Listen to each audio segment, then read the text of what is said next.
Welcome to the Daily Intelligence Brief from IntelStor for the 13th of October 2025.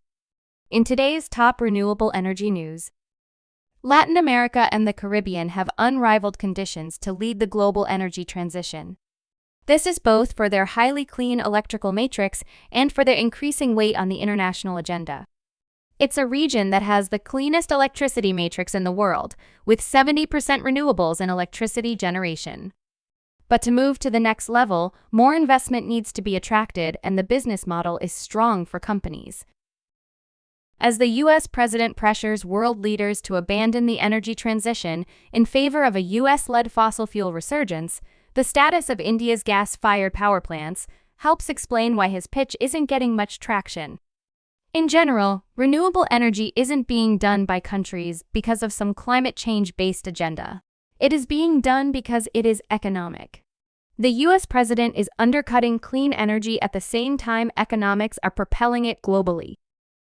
India is gearing up to anchor the global wind manufacturing landscape by 2030, driven by a strong mix of domestic firms, Western original equipment manufacturers, and a growing presence of Chinese players. The International Energy Agency projects that India will remain a major export hub for onshore wind components, underscoring the country's expanding role in the global renewable energy supply chain. Since 2023, the share of Western turbine manufacturers in the domestic market has declined sharply. The Sejm, the lower house of Poland's parliament, has amended the Act on Offshore Wind Energy in a drive to speed up its development by eliminating investment barriers and facilitating auctions. The Act enables the publication of digital maps of renewable energy potential, which will identify the most valuable areas for locating specific types of installations. Eventually, they will make possible the creation of accelerated renewable energy development areas by local governments.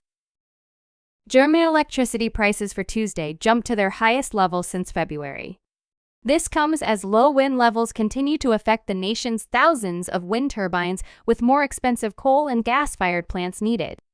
The day-ahead price surged to €156.14 per megawatt-hour in an auction on the Apex Spot Exchange in Paris. Wind generation is forecast to average 8.3 gigawatts on Tuesday. That is less than half the level seen last month, according to ENSO-A data, as a high-pressure system brings lower wind speeds this week. You can learn more about all of IntelStor's market and sales intelligence offerings at www.intelstor.com and subscribe to our channel today.